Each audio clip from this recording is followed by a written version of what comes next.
Bien-aimés, je vous salue dans le nom de notre Seigneur Sauveur Jésus-Christ de Nazareth. Comme promis la dernière fois, nous commençons effectivement aujourd'hui l'étude de l'Épître aux Hébreux. Et bien évidemment, nous allons commencer aujourd'hui par l'introduction que nous allons répartir certainement en deux parties. Aujourd'hui, nous allons faire l'introduction, la partie 1, et demain, nous ferons la partie 2. Tout cela dans le souci de ne pas faire de longues vidéos afin que vous puissiez les écouter aisément et totalement. Alors, avant de commencer, nous allons prier et remettre ce temps d'enseignement entre les mains de Dieu afin que ce soit le Seigneur lui-même qui conduise et qui parle à nos cœurs. Seigneur, notre Dieu et notre Père, nous te bénissons pour cette occasion, pour cette opportunité que tu nous donnes encore d'apprendre auprès de toi. Seigneur, viens, instruis-nous. Saint-Esprit, viens et inspire-nous. Viens et conduis-nous dans toute ton autorité, dans ton onction et dans toute ta puissance. J'ai ainsi prié dans le précieux suprême nom de notre Seigneur et Sauveur Jésus-Christ. Amen. Chers frères et sœurs, nous voulons étudier l'épître aux Hébreux. Et comme je l'ai dit, c'est une épître très intéressante, très importante dans la vie du chrétien, mais c'est un livre qui est très peu utilisé, très peu étudié dans la vie de l'Église contemporaine. Alors, aujourd'hui, nous allons voir quelques idées générales et nous parlerons de l'auteur de l'Épître aux Hébreux. Et demain, nous allons continuer.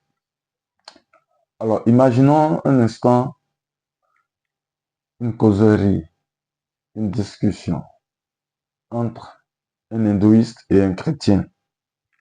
Et l'hindouiste écoute attentivement le chrétien qui parle de Christ, Et après l'avoir écouté, il lui pose certaines questions. Et ces questions, je souhaiterais que dans vos commentaires, vous puissiez, vous aussi, vous qui allez regarder cette vidéo, répondre en commentaire à ces différentes questions. Alors, la première question que notre cher hindouiste pose est la suivante. Pourquoi Jésus devrait-il naître? Il pose la question aux chrétiens. Il pose la question à vous, chrétiens. Pourquoi Jésus devrait-il naître? Et la deuxième question qui est posée, c'est pourquoi fallait-il que Jésus meure? Pourquoi fallait-il que Jésus meure?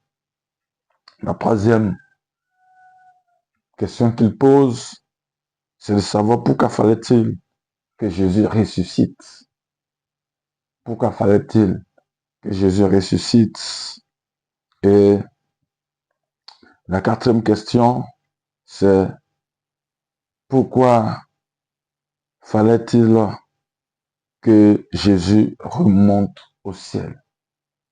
Pourquoi fallait-il que Jésus remonte au ciel? Alors, comme je l'ai dit, c'est une question aussi, ou bien ce sont des questions qui vous sont posées. Répondez en commentaire. Répondez en commentaire. Et ensemble, nous allons découvrir les questions, les réponses qui pourront nous aider les uns les autres. Alors, bien aimés, sachez que l'Épître aux Hébreux est le seul livre du Nouveau Testament qui a pu examiner en détail le rôle de Christ en tant que souverain sacrificateur du croyant. Oui, ça c'est vraiment important de le savoir. Et cette épître répond à une question importante qui est: qu'est-il advenu ensuite à Jésus-Christ? Qu'est-il advenu à Jésus-Christ? Parlant de l'auteur, nous retenons simplement que l'auteur de cette épître, de façon unanime, l'Église jusqu'à présent pense qu'il est inconnu. Néanmoins, des suggestions ont été faites, des suggestions d'auteurs. Et précisément, 3 auteurs ont été suggérés comme étant chacun auteur de l'épître aux Hébreux. La première suggestion, la première proposition qui a été faite, évidemment, vous pouvez l'imaginer, c'est l'incontournable Paul qui a été proposé. Oui, l'Église, où beaucoup de théologiens ont pensé que c'est l'apôtre Paul qui est l'auteur de cette épître. Et cela pour 5 raisons principales. Pourquoi les gens ont toujours pensé, ou beaucoup ont toujours pensé que c'est l'apôtre Paul qui a écrit cette épître? Premièrement, parce que l'Église primitive le considérait comme étant l'auteur de cette épître-là. Deuxièmement, à cause de la conclusion. La conclusion de cette épître fait croire, oui, aux gens que c'est l'apôtre Paul qui a écrit cette épître. Et je voudrais lire avec vous la conclusion de cette épître. Prenons ensemble notre Bible et lisons Hébreux 13, verset 38, que je vais lire. Hébreux 13, oui,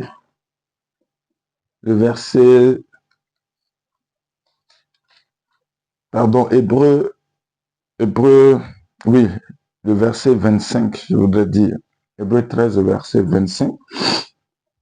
Il a dit que la grâce soit avec vous tous. Quand vous lisez la plupart des conclusions des lettres de Paul, elles sont la plupart, la majorité terminées par cette expression-là, par cette phrase, que la grâce soit avec vous tous. Prenez par exemple 2 Thessaloniciens 3, 17 à 18, vous verrez cette expression-là. La troisième raison pour laquelle les gens pensent que c'est Paul qui est l'auteur de cette épître, c'est à cause de l'expression « le juste vivra par la foi ». À cause de cette expression-là, beaucoup pensent que c'est lui qui est l'auteur. Le juste vivra par la foi. Il s'agit d'une citation de l'Ancien Testament. Oui, cette citation vient de l'Ancien Testament. Vous verrez ça précisément dans Habakkuk 2, le verset 4. Mais dans le Nouveau Testament, cette expression est reprise 3 fois. La troisième fois, c'est dans Hébreux 10, 38. Mais les 2 autres fois où cette expression est dite, est reprise, c'est Paul qui a repris cette expression-là 2 fois déjà. En Romains 1, le verset 17, en Galates 3, le verset 11. Et donc, quand on voit encore la même expression dans Hébreu, on se dit certainement, c'est que c'est Paul qui a écrit cette épître-là. Ceux qui attribuent à Paul la paternité de cette lettre disent que, puisque, oui, deux citations déjà, comme je l'ai déjà dit, appartiennent à Paul, c'est que cette troisième-là aussi appartient certainement à Paul. La quatrième raison, c'est à cause de la déclaration de Pierre en 2 Pierre 3, de verset 15 au verset 16. Nous allons aussi lire cela. 2 Pierre 3. Je vais chercher. Je suis pour aujourd'hui dans la version second, 8 second de la Bible. La version 8 second. Donc je vais en 2 Pierre, chapitre 3, les versets 15 à 16. Et je lis 15 à 16, c'est cela. Et il est dit, mais sanctifiez dans vos cœurs le Christ, étant toujours prêt à vous défendre, avec douceur et respect devant quiconque. Ah bon, désolé, je suis en 1 Pierre. Je disais 2 Pierre. 2 Pierre 3, versets 15 à 16. Alors, croyez que la patience de notre Seigneur est votre salut, comme notre bien-aimé Paul vous l'a aussi écrit, selon la sagesse qui lui a été donnée. C'est ce qu'il fait dans toutes les lettres où il parle de ces choses dans lesquelles il y a des points difficiles à comprendre, dont les personnes ignorantes et mal affermies tordent le sens, comme celui des autres écritures, pour leur propre ruine. Le verset 15 exprime mieux ce que Pierre, mais je dirais l'apôtre Pierre voudrait dire. Pierre indique que Paul a écrit au même destinataire que lui-même. Dans le verset 15, il dit, Paul vous a déjà écrit. Et donc, on se rend compte que Pierre écrit aux Juifs qui sont dispersés.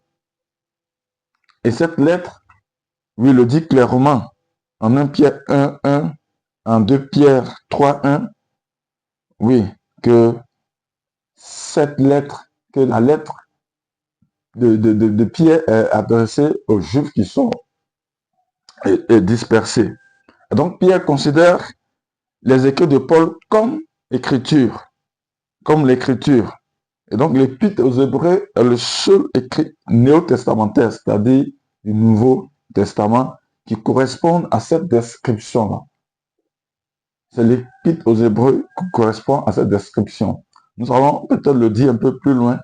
Nous allons comprendre que l'épître aux Hébreux est pratiquement l'épître qui est plus remplie de citations venant d'un point à l'Ancien Testament. Alors, la cinquième raison pour laquelle nous pensons, ou bien l'Église a toujours pensé, certains théologiens ont toujours pensé que c'est Paul qui a écrit cette épître-là, c'est parce que cette lettre a été écrite à partir de l'Italie. Quand nous lisons le verset 13, le chapitre 13, le verset 24 d'Hébreux, on comprend, on voit aisément que cette lettre a été écrite, le chapitre 13, verset 24, il est dit, saluez tous vos conducteurs et tous les saints, ceux d'Italie vous saluent. Donc on comprend aisément que c'est à partir de l'Italie, c'est en Italie que cette lettre a été écrite. Et donc, oui, il pourrait s'agir aisément de Paul, parce que en ce moment, Paul se trouvait prisonnier là-bas, en Italie. Il était emprisonné en Italie, comme nous le dit Actes, le chapitre 28. Et donc, voici autant de raisons qui font penser que c'est Paul qui est l'auteur des lettres ou de l'épître aux Hébreux. l'autre personne à qui les gens ont pensé qui pourrait être l'auteur de cette épître, c'est Barnabas. Barnabas. Premièrement parce que il était lévite. Il était lévite et l'épître semble avoir été écrite par un lévite. Cette épître-là semble avoir été écrite par un lévite. Deuxièmement, parce que lorsque nous faisons la comparaison entre Acte 4, verset 36 et Hébreux 13, 22, on voit aussi qu'il serait probable que ce soit Barnabas qui ait écrit cette épître-là. Hébreux 13, 22 nous dit, je vous prie, frères, de supporter ces paroles d'exhortation, car je vous ai écrit brièvement. Hébreux 13, le verset 22. Lorsque nous voyons Acte 4, 36, que je vais lire aussi rapidement, je vous ai dit que nous allons beaucoup parcourir, nous allons beaucoup lire la Bible. Donc, ayez votre Bible à côté de vous lorsque vous écoutez cet enseignement pour pouvoir feuilleter votre Bible vous-même. Acte 4, verset 36. Et il est dit, Joseph, surnommé par les apôtres, Barnabas, ce qui signifie fils d'exhortation, lévite, originaire de Chypre.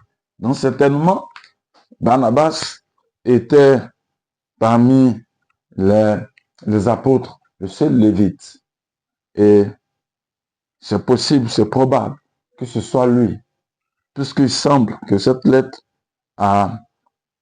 aurait été écrite par un lévite. C'est possible que ce soit Barnabas qui soit l'auteur. Et le troisième à qui l'on a pensé qui pourrait être l'auteur de cette épître, c'est Apollos. Apollos. Simplement à cause du style de l'épître aux Hébreux, qui est écrit dans un grec, semble-t-il éloquent, un grec sophistiqué, un grec, on va dire propre, voilà, clair, limpide. Oui, parce que les nombreuses citations de l'Ancien Testament qu'on retrouve dans cette épître-là, dans l'épître aux Hébreux, sont des citations qui proviennent de la Septante. Alors que la Septante, c'est la traduction de l'Ancien Testament en grec. Et donc, il semble que les différentes citations qui sont là proviennent de la Septante. Proviennent de la Septante. Et c'est fort probable que ce soit Apollos, qui est un grec éloquent, un grec sophistiqué qui soit capable de pouvoir reproduire, transcrire parfaitement ce grec-là, oui, dans cette épître. Parce que, oui, lorsque c'est Paul qui fait les citations de l'Ancien Testament dans ses lettres, il les prend directement de la Bible hébraïque, il les prend directement de l'hébreu. Il ne les tire pas de la Septante, qui est en réalité grec. Donc, Paul, si c'était lui qui avait fait ces citations-là dans l'Épître aux Hébreux, il aurait tiré directement ces citations de l'Ancien Testament. Et donc, voici, en quelque sorte, les trois probables auteurs de l'Épître aux Hébreux. Demain, nous allons continuer avec les destinataires de cette épître. D'ici là, que le Seigneur vous bénisse, prenez soin de vous et nous serons à demain pour la suite de notre étude. Seigneur, nous te bénissons. Merci pour cette première partie de l'introduction. Que Seigneur, tu nous donnes la bonne compréhension. Dieu nous donne, Seigneur, oui, de continuer à être disposé à recevoir de toi. Que la gloire te revienne. Bénis cette journée et permets à tes enfants de pouvoir accomplir ce que tu veux qu'ils accomplissent pour toi. Dans le nom de Jésus, j'ai prié. Amen. Je suis votre serviteur, l'évangéliste Saturne Implo. Et à demain. Ciao.